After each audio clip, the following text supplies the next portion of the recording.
Emma Reeve lay motionless on her wedding bed, still in her gown, while her new husband, Daniel, stood across the room unlocking a drawer, with gloves on his hands and something metallic hidden behind his back.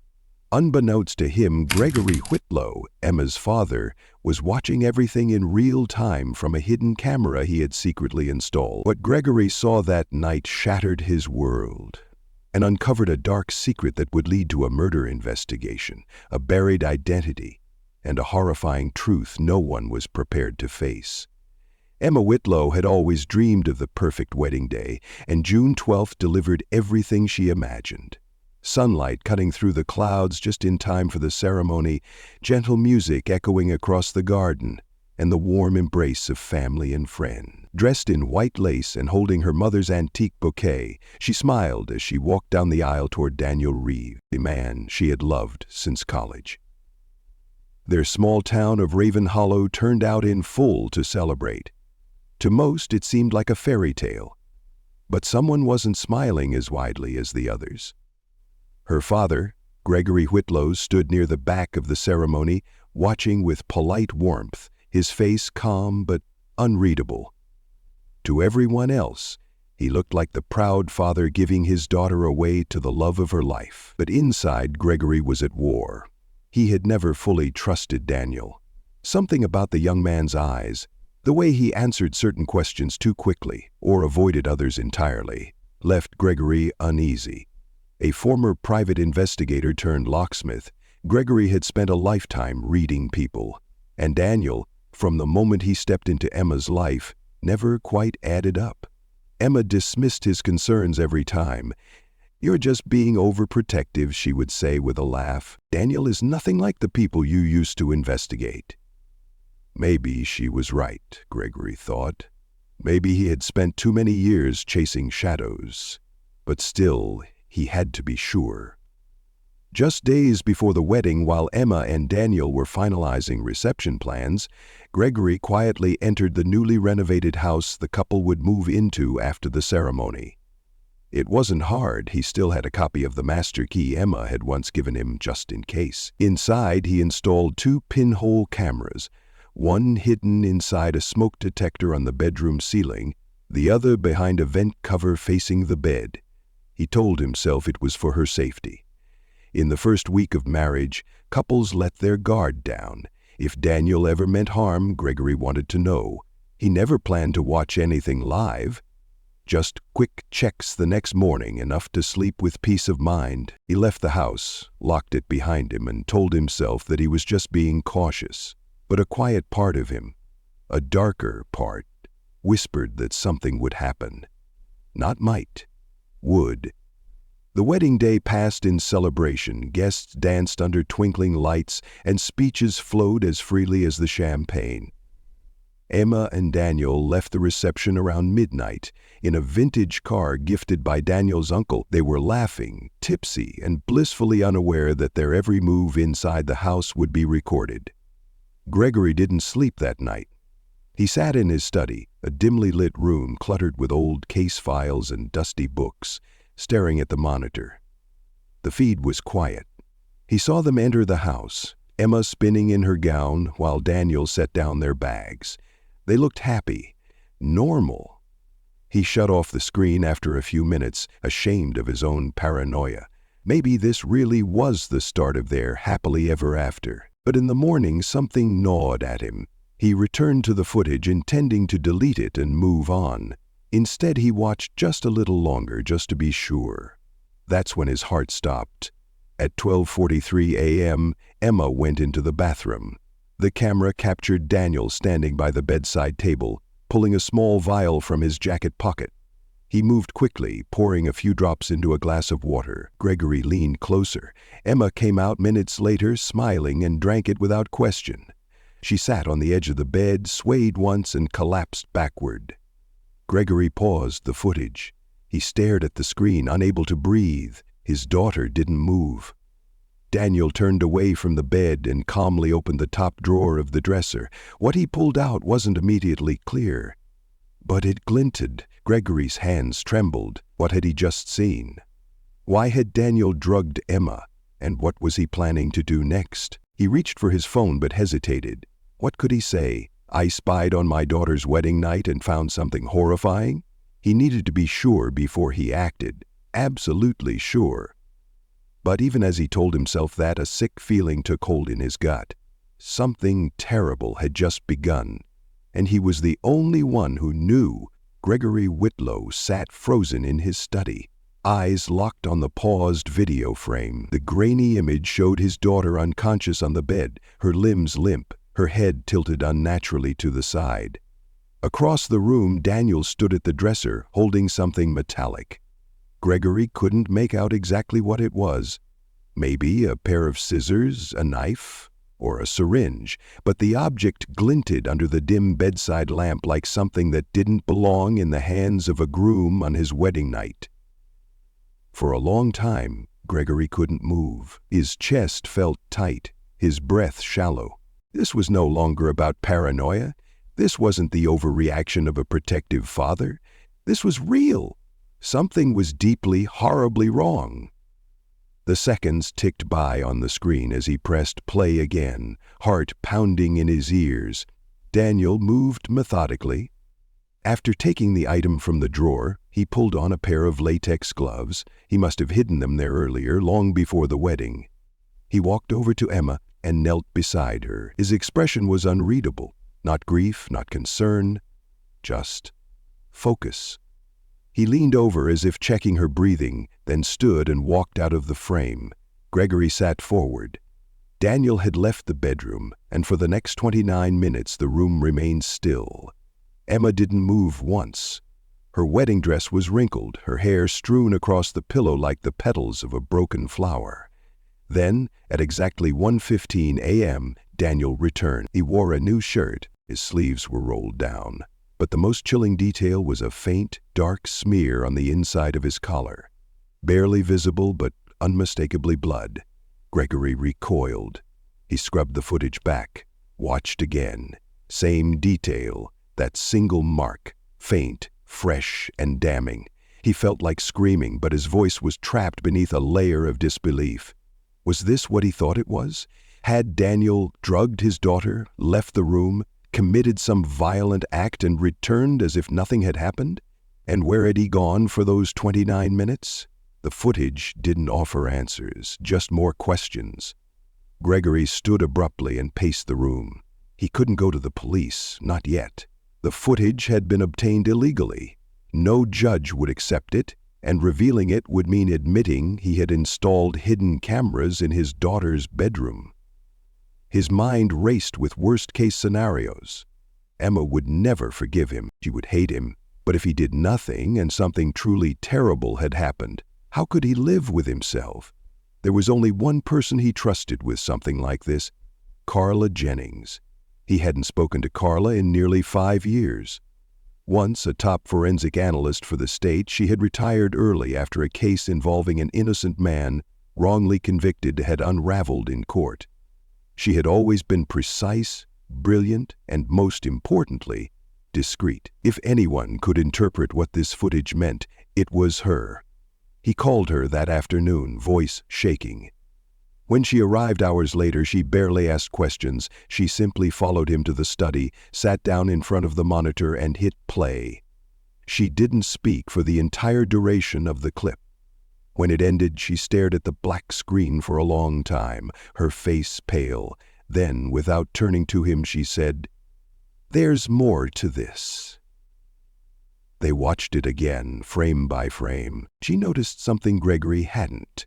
Just before Daniel leaves the room, he unlocks the side door with a key from his pocket and glances over his shoulder toward the hallway, not the bed, as if he was expecting someone. Carla asked one question: who else had access to this house that night? Gregory's blood ran cold. No one was supposed to. And yet, at the very edge of the frame, in a brief moment as Daniel steps out, another shadow flickers in the back, quick, small, and silent. Like someone else had been inside the house, Gregory had no idea who it was. And that's when the news alert hit his phone. A young woman had been reported missing, Claire Hudson, Emma's best friend, her maid of honor, last seen at the wedding. Gregory's hands trembled as he looked back at the footage. Had Claire entered the house that night? And if she had, why didn't she ever leave? He no longer cared if the footage was illegal. Whatever had happened in that house, it was no longer just a father's nightmare. It was the beginning of something far more sinister. The headlines hit local news the following morning like a thunderclap.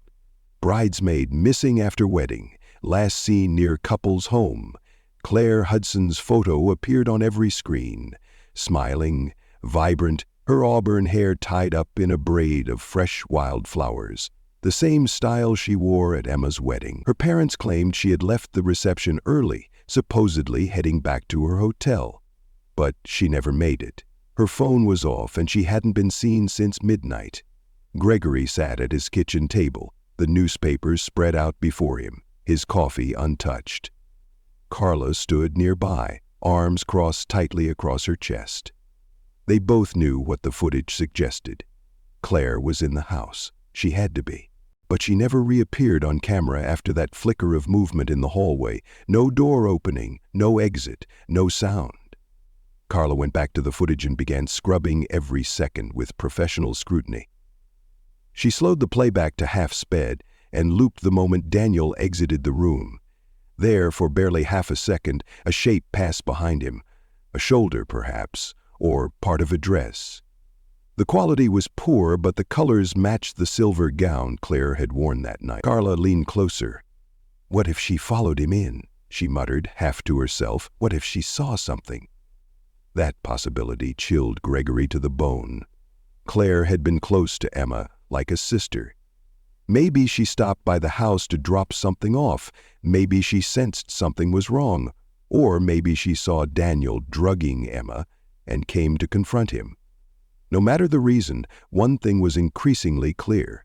Claire had walked into that house, and she never walked out. Gregory made a decision he'd been resisting. He had to know if there was more to find. That night, while Emma was staying at a spa retreat with friends, unaware of any of this, Gregory and Carla returned to the couple's house. They waited until the neighborhood went quiet, then picked the lock to the side door, the same door Daniel had used in the footage. The interior was spotless, almost unnaturally so, but Carla wasn't looking for the obvious. She headed straight to the garage. Something about the way Daniel had changed his shirt, the time he spent away, it pointed to something that would be easier to clean if it happened in a utility space. They began searching. Carefully, slowly, behind tool cabinets, beneath the bench press, under the flooring near the hot water heater. After nearly an hour, Carla stopped. There, she whispered, pointing to a small, loose panel along the wall. It looked like ordinary insulation, but wedged behind it, covered in dust and old receipts, was a cell phone. Cracked screen, Claire's initials carved into the plastic case. Gregory's breath caught in his throat. They didn't touch it. They backed out, closed the garage, and called the police anonymously, reporting a tip about a suspicious item found in the Reeve garage. By the next day, detectives had a warrant. The search escalated quickly. Crime scene tape lined the driveway. Neighbors whispered over hedges.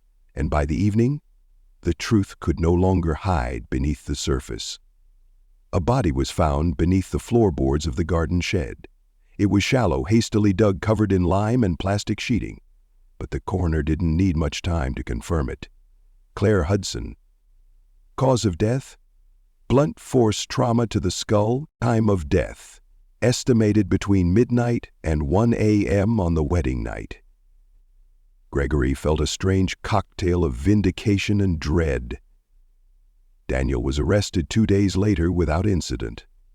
He said little. His expression remained calm. But what disturbed Gregory the most wasn't Daniel's arrest. It was Emma's reaction. She didn't cry. She didn't panic. She didn't even ask what had happened. She simply packed a small bag and left the house. And Gregory couldn't shake the feeling that maybe, just maybe, this wasn't the first secret Daniel had buried. The investigation into Daniel Reeve unraveled with astonishing speed once the body was discovered.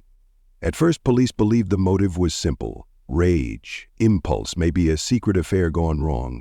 But something about the crime felt colder, planned, too neat. The gloves, the way Emma had been drugged, the hidden burial site, all of it pointed to forethought, not passion. Detectives began digging into Daniel's background, expecting a clean slate. What they found instead turned the case upside down. Daniel Reeve didn't exist. Not really. The name was real enough, but the man behind it was something else entirely. He had no consistent job history before meeting Emma. His social media appeared genuine but oddly shallow. Few pictures, no tagged friends, only one family member, a distant uncle no one had ever met. And yet he had managed to win the trust of nearly everyone in Emma's life.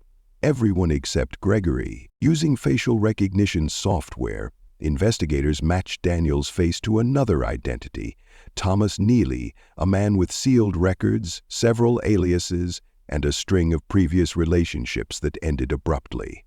In 2 states, women had filed restraining orders against a man bearing his likeness. One woman had accused him of fraud, claiming he'd stolen nearly $60,000, 0 cents, before disappearing. Another, a woman from Colorado, vanished shortly after filing a complaint. Her case remained unsolved. Authorities now had a name, a motive, and a pattern. But Claire's murder wasn't about money. It wasn't about revenge or jealousy. It was about silence. Carla was the one who pieced it together. She had continued analyzing Daniel's old emails, social media accounts, and call records that had been pulled into the investigation, but she discovered stunned even the most seasoned detectives. Weeks before the wedding, Claire had been in contact with an anonymous number. Texts, calls, encrypted messages. With the help of digital forensics, they traced the account back to Claire. She had created a private folder on a cloud drive, hidden beneath layers of password protection. Inside that folder were documents, screenshots, and voice recordings.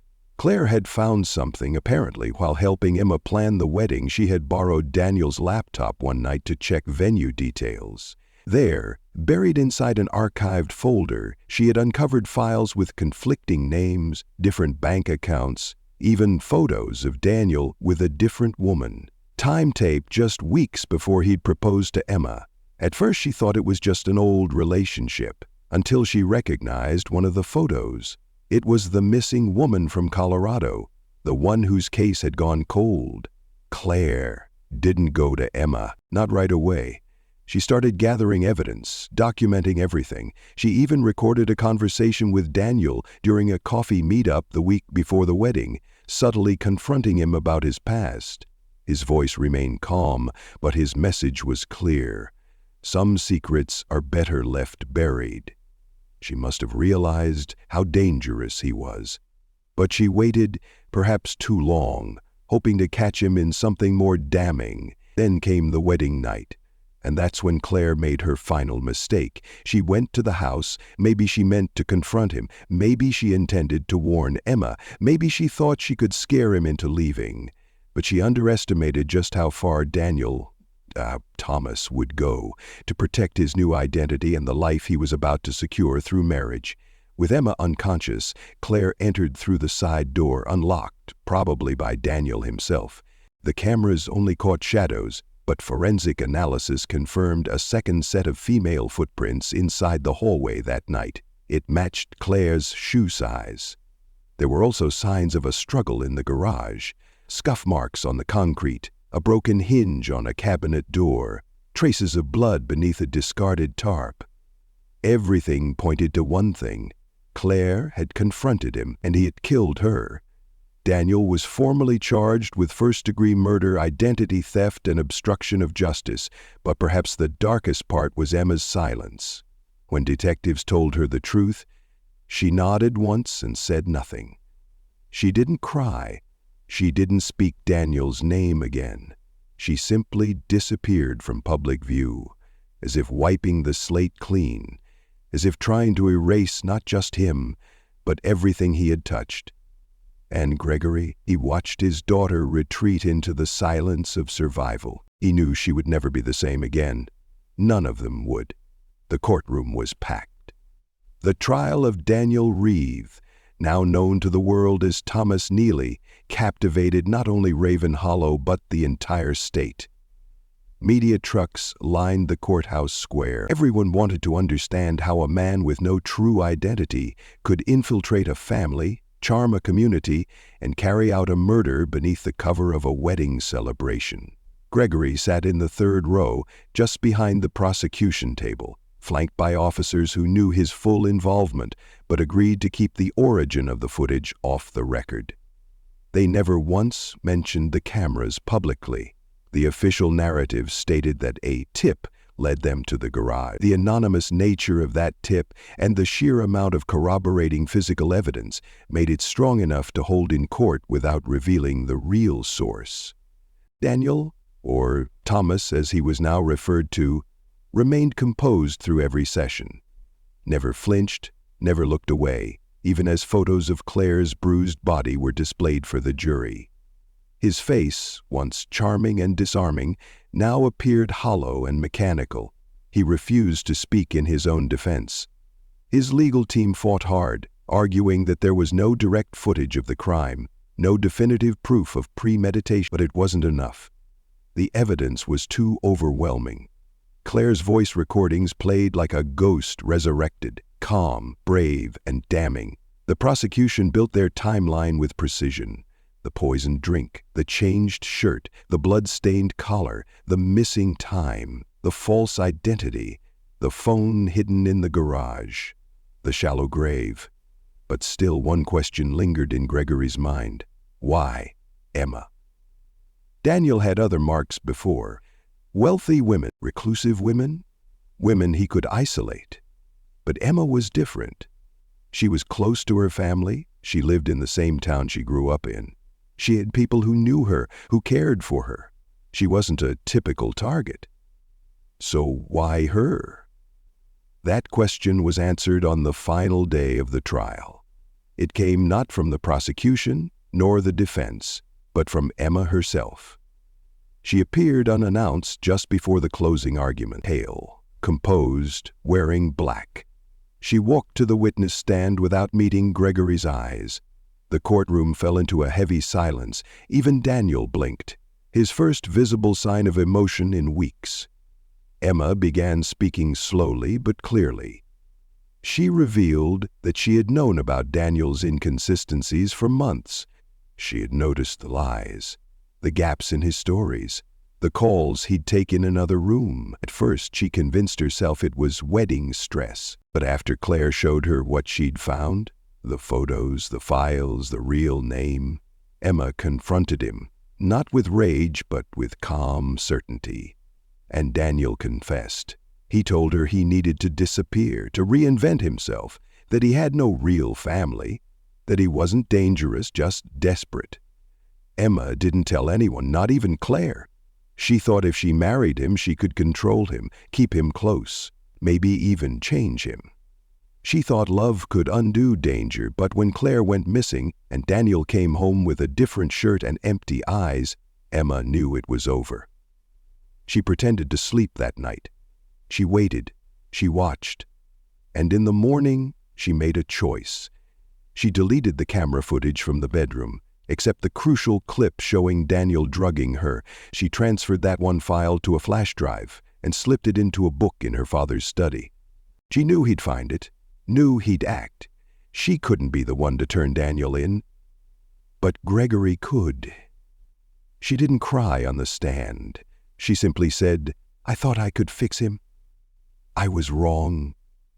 That admission shattered Gregory more than any footage ever could.